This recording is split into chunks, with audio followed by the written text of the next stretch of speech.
ಬಿರುಗಾಳಿ ಮಳೆಗೆ ಬೃಹತ್ ಮರ ಬಿದ್ದು 15ಕ್ಕೂ ಹೆಚ್ಚು ಬೈಕ್ಗಳ ಜಖಂ ಆಗಿರುವ ಘಟನೆ ಬಳ್ಳಾರಿ ನಗರದ ಕೆಎಸ್ಆರ್ಟಿಸಿ ಹೊಸ ಬಸ್ ನಿಲ್ದಾಣ ಬಳಿ ನಡೆದಿದೆ.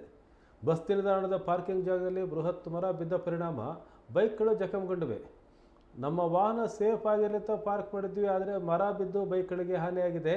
ಹೀಗಾಗಿ ಪರಿಹಾರ ಕೊಡಿ ಅಂತ ವಾಹನ ಪಾರ್ಕಿಂಗ್ ಸ್ಥಳದ ಮ್ಯಾನೇಜರ್ನ ಬೈಕ್ಗಳ ಮಾಲೀಕರು ಆಗ್ರಹಿಸಿದರು.